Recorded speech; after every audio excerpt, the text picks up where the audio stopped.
Hi, everyone. Welcome to our training this evening.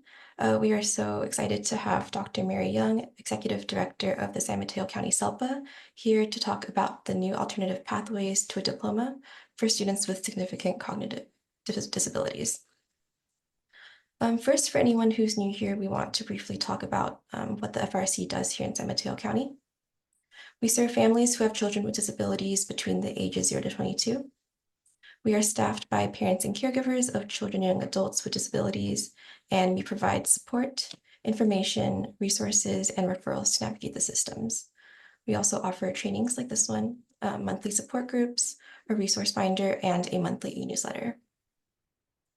We are funded in part by the Department of Developmental Services, as well as the California Department of Education under the Special Education Division.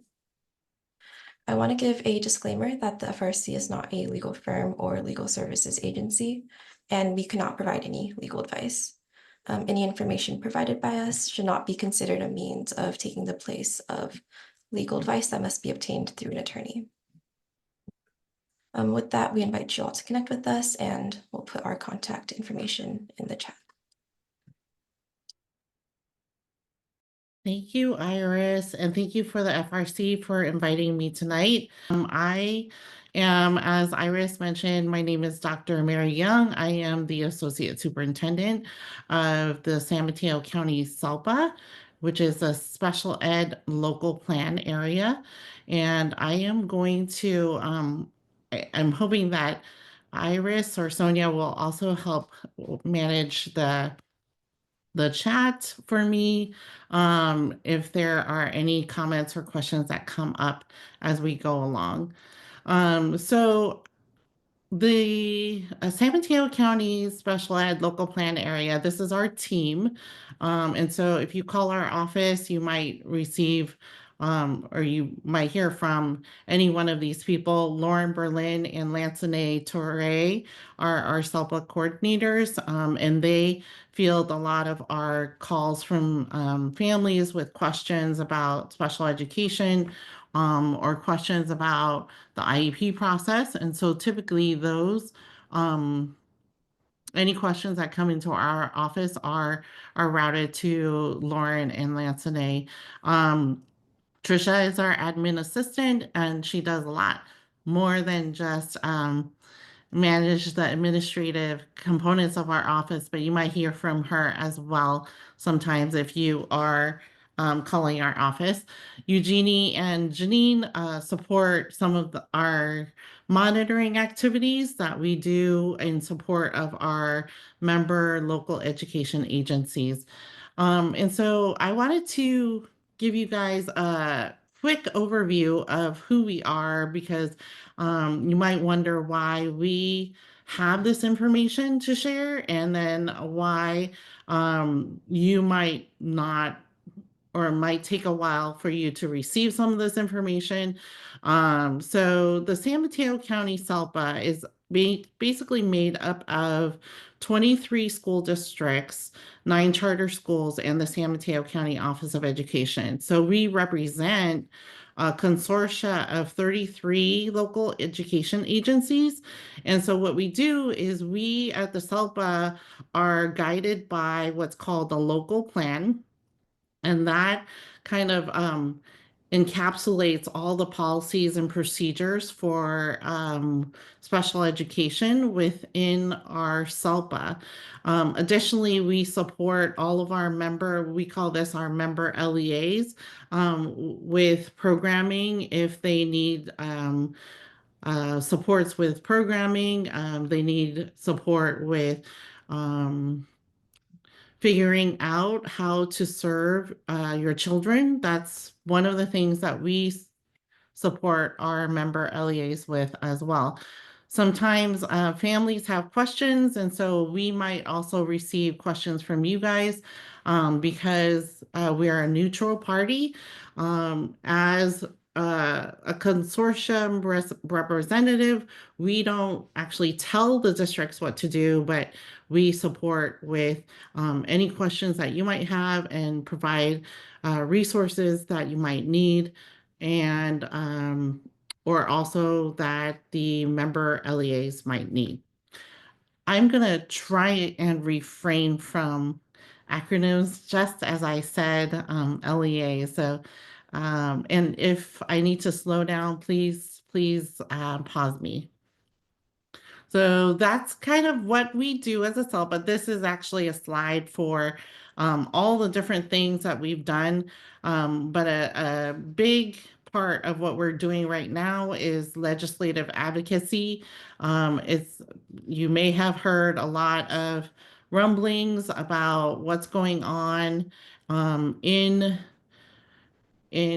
our local, state, and federal government in regards to the laws surrounding special education and funding for special education. And so another big piece of what we do is we advocate for funding for services to support our students with disabilities and students with IEPs.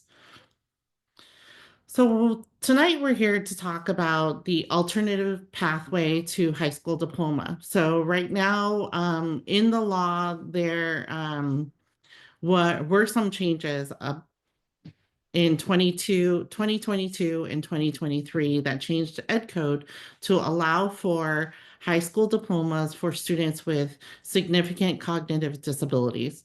And so this has been a law that was put in place in 22-23, but was set to go into action in 2024. And so we are all still trying to figure out how this plays out in an actual IEP meeting. So a lot of what I'm going to talk about tonight are just the basic foundational understandings of what this law says and what changes it made to education code. So then you know how to and what to ask during your IEP meetings. And so we'll provide that information for you. All of these decisions, though, are as you might imagine, they are decisions that are or happen within the IEP meeting itself. And so I'm assuming that each one of you here tonight has or your child might have an IEP. So before we start talking about what this alternative pathway is, one of the foundations of why the law was put into place was because we have this idea of presumed competence. And what that means is that we anticipate and want for all of our students to be able to have happy, fulfilled lives in their communities after they graduate from school.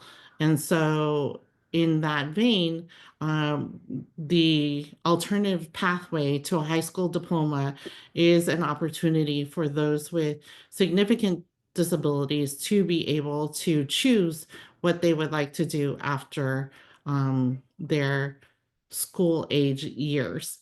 So to illustrate that, I'm going to show a commercial that was shown and made during the recognition of World Down Syndrome Day in 2024. It's also been shown in, you may have seen it on TV before, but I'll let this kind of speak for the why of a diploma. Hey bartender, you assume that I cannot drink a margarita, so you don't serve me a margarita? So I don't drink a margarita. Your assumption becomes reality. And parents, you assume that I cannot live on my own, so you don't encourage me to live on my own, so I don't live on my own. Coach, you assume that I cannot hit harder, so you don't train me to hit harder, so I don't hit harder. And teacher, you assume that I cannot learn Shakespeare, so you don't teach me Shakespeare. Old MacDonald had a farm, so I don't learn Shakespeare. E-I-E-I-O. But hey, if all your assumptions become reality, then assume that I can drink a margarita. Will you serve me a margarita? So I drink a margarita. Assume that I can live on my own. So I live on my own. assume that I can hit harder. So I hit harder. Assume that I can learn Shakespeare. So, what fools these mortals be! I learned fucking Shakespeare. You assume I can't swear, right? Assume that I can do that job. That I can go to parties. That I can have sex. That I can be on stage. Assume that I can. So maybe I will.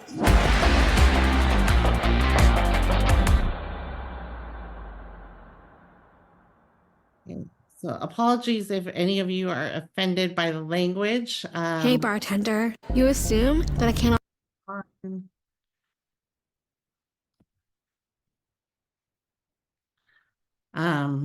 But it does really illustrate what we want for our kids, not necessarily all the things that were shown in the video, but the ability to choose what their futures look like. And so it is in this vein that we are, or that this law came into place because of the ability for Hey, bartender. You assume that I. for students to have choice in their futures. Any questions so far? Okay, so this alternative pathway to a diploma is an actual high school diploma. It is not an alternate diploma. There's no alternate diploma. It is a diploma that is equal to any other diploma that any other high schooler should and could have.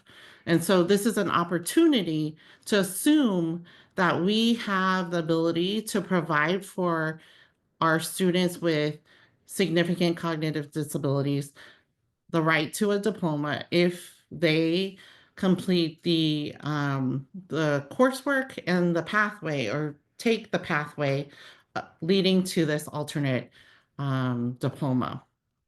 In the next year or so, we will have more information around coursework leading to a diploma, but that is a different law that has been put in place. And so there have been two separate laws, and I want to make this clear tonight, is that there are two separate laws that lead to a high school diploma for students with IEPs. This one is called the alternate pathway, and the other one is called the alternate coursework for a diploma. So one of the things, or how this came to be, was because that there were assumptions made about students similar to what the video illustrated, that students couldn't do certain things.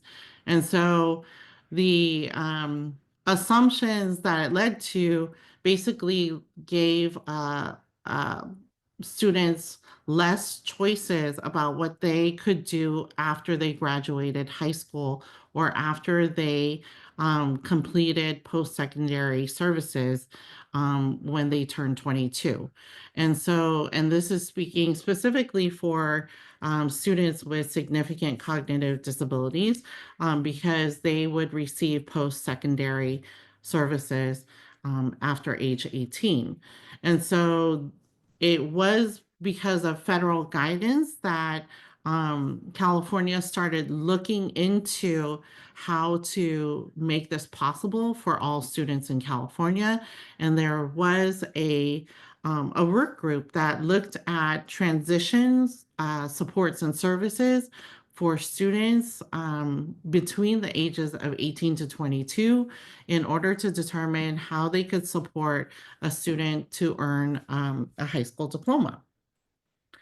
This was also supported through a federal law, which is in ESSA, which is the Every Student Succeeds Act, and that there were specific definitions about what the diploma had to include in order to get the actual high school diploma. And the three things are listed here. They had to be standards based.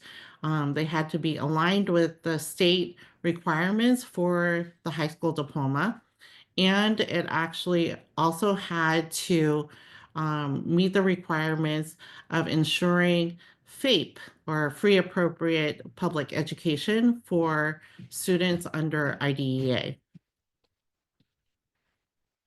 So there were a couple of thoughts behind why a diploma or why not a diploma. And so there was this idea that a high school diploma wasn't necessarily needed for students who wished to have a job and, like the video, have or be able to live on their own, for students to live on their own. And we know that if we look at workforce information and data, that employers typically hire students with a diploma, and most jobs require a high school diploma. It's usually one of the questions on a job application. The second myth was that students wouldn't need to necessarily work. And so there was this assumption that students could live outside of the home or be a part of their community, but they wouldn't necessarily need a diploma, and they didn't have necessarily the choices that they would maybe receive if they actually had a high school diploma. And so because of that, the high school diploma was seen as an actual avenue for students with disabilities with significant cognitive needs to receive that diploma in order to have more choice about what they wanted for their future. So I mentioned that the law was passed in 2022 and 2023. The ed code was set to change for 2023-24 school year, and then it was amended again in June, and then it was also updated in November of this last year. So about 6 months ago, it was updated again. So we may see more updates as we learn more about how this plays out in the field in IEP meetings. But currently, the guidance is provided by CDE, or the California Department of Education, in terms of what this diploma is, what it means for students, and what it means for IEP teams making the decisions around the pathway to this high school diploma. When you receive the slide deck, these links are active. So the images should be active for you, and you should be able to click on the links to access the guidance on the alternative pathway. Additionally, the California Department of Education also wanted to ensure that there was some family-friendly information about this. So this is a more accessible document that outlines pretty much what the CDE guidance document says, but this hopefully answers some questions that you might have. It gives you a what we call it, a one pager that has the questions that you might want to bring to the table when you are in your IEP meetings. So it asks, it helps you with the questions that you might have in order to communicate your desire for the IEP team to consider the alternate pathway to a diploma. It also defines for you the difference between a certificate of completion and also the diploma. Like I said before, this is an actual diploma, just like any other high school student would receive. The certificate of completion has historically been the result or the product of students who move through high school and then continue on to receive post-secondary services, and then but by the time they turn 22, they receive a certificate of completion. So typically, students would not receive a diploma, and they would receive the certificate of completion. So these are the diploma pathways defined in Ed Code. So again, these are, this slide is linked. So if you want to look at the actual Ed Code, it is linked for you here when you receive the slide deck from the FRC. But these are currently what students need to graduate in the state of California. So in the middle column, you'll see the state requirements, and on the right-hand column, you'll see the A through G courses. The A through G courses are what students would need to typically enter into a four-year university in California, any of the public universities such as the Cal State universities or the UCs. The state requirements for graduation, you can see in the middle column, are a few courses shy of what you see in the A through G courses. I think I saw a hand. So this was, as I said, the ability for statutory exemptions that were offered to other students, student groups in California. And so these were in Ed Code and they were defined, but students with disabilities had not been a part of these conversations yet. So a few years ago, that's why Ed Code changed to support and align to what other students groups can receive as well. So when California looked at this, and I mentioned the transition work group, the transition work group looked at the ability for students with disabilities to have, like I said, the opportunities that other student groups have already had in Ed Code. And so the alternative pathway was created as part of that. And if you'll look at the far right column, it shows that the alternate pathway, it lines up with the state requirements. So there's no extra requirements that a student would have to complete in order to earn their high school diploma. And so this is currently what a lot of our high school teams are trying to figure out is what does the coursework look like? What does the pathway look like? And how do we ensure that the student meets the state graduation requirements using the alternate pathway? So in board policy as well, many of our member local education agencies also have created board policies that line up with this new education code and provide for the alternative pathway for students with significant cognitive needs for the high school diploma.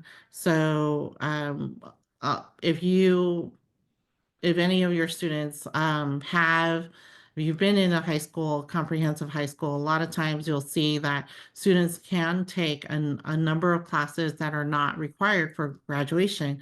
Well, this law makes it accessible for a student to gain a high school diploma without having to take all those extra classes.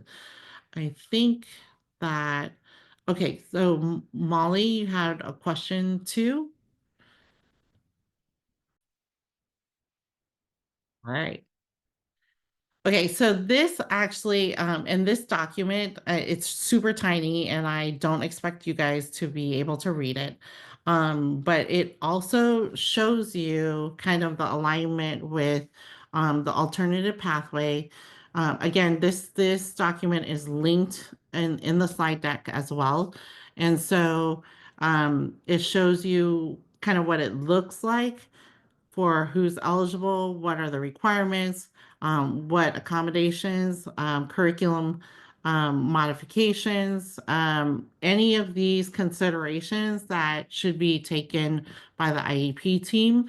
And so this is a great document for you to consider as an IEP team as well, and to bring with you when you're asking your questions about whether or not your child or your student is working on the curriculum needed, that is aligned to the state standards, that will allow them to have the choice of um, receiving the high school diploma.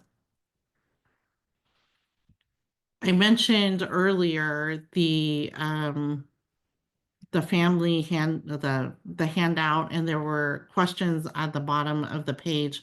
These are the questions that you should be asking the IEP team. And while I'm talking about high school graduation, one of the things that I have tried to reiterate with our school teams is that students who are working on curriculum that are aligned to state standards in high school really need to be working on those same state standards prior to high school. So this is about alignment pretty early on in elementary and middle school as well. And so some of these questions that are posted here um, may be necessary for the conversation in high school about the alternative pathway, but it is something that if your student is younger, say in elementary or middle school, these are questions that I would bring to the IEP team as well, to ensure that your child has the choice of um, working towards the high school diploma when they reach that age range. So in addition to all of the information I've just given to you, there have been questions about whether or not this is the same high school diploma that everyone else receives. And so what I've been trying to reiterate is that this is the high school diploma. There is no alternate high school diploma. This is what everyone else receives as well. And so it is the same document that any other high school student would receive when they graduate. And so this outlines that information for you. And so one of the things that you may want to do as you are having IEP meetings in high school, or even, like I said before that, looking at the transcript for the student to make sure that you have the coursework listed there that is meeting the state standards, in order that your student and you have the ability to um, the student has the ability to earn the high school diploma at the end of their high school years. And again, I think that the question always comes up too, and came up here earlier, is that even if you are earning the high school diploma and your student does qualify for post-secondary services, they should still be able to receive those post-secondary services. So the question is where are we now? And so we're still, like I said earlier, still trying to figure things out. So a lot of the IEP teams right now are still working on this. We have teams, district administration teams that are working on ensuring that the coursework that they're providing for students with significant disabilities are meeting the state standards and they're aligned to the state standards. And so we also at the SELPA level are supporting our member LEAs. Our county office is also supporting our member LEAs or some of our school districts as we look at instructional practices. But the goal for our students is to be able to continue their education. And for some, once they receive that high school diploma, can go on to college. And so in the past, when some of our students were leaving high school and were looking at post-secondary options, college was not an option for them.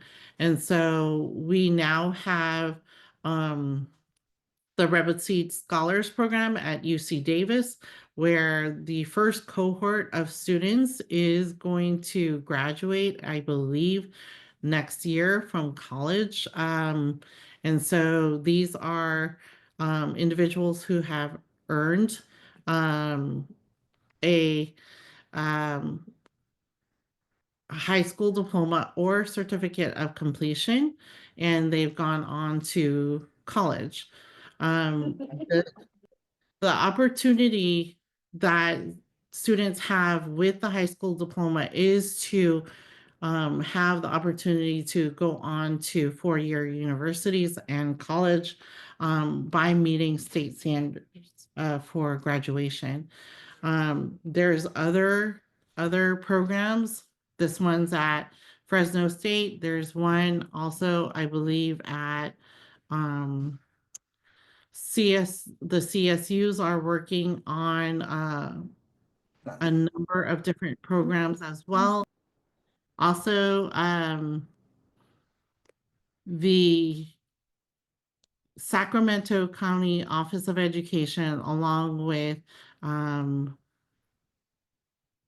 I believe it's CSU Sacramento and CSU Marino something. They are the state leads for looking at opportunities for students who receive their high school diploma and want to go on to college. And this is again for students with significant cognitive needs as well. So we're looking at as we build into our educational system this pathway for students to earn their high school diplomas, opportunities for them to continue their education if that's what they want to do, or for them to be able to work in their community if that's what they want to do. Okay. Oh, okay. And that is actually the end of the content of the presentation. If you have any questions, you can email me or you can reach me at my email address or reach any of us at the SELPA office. We're all also everything that I know is everything my coordinators know. So they can also answer any questions you might have as well. But we are available to answer some of those questions for you. We don't necessarily have all the answers, but we can try to find some of those answers.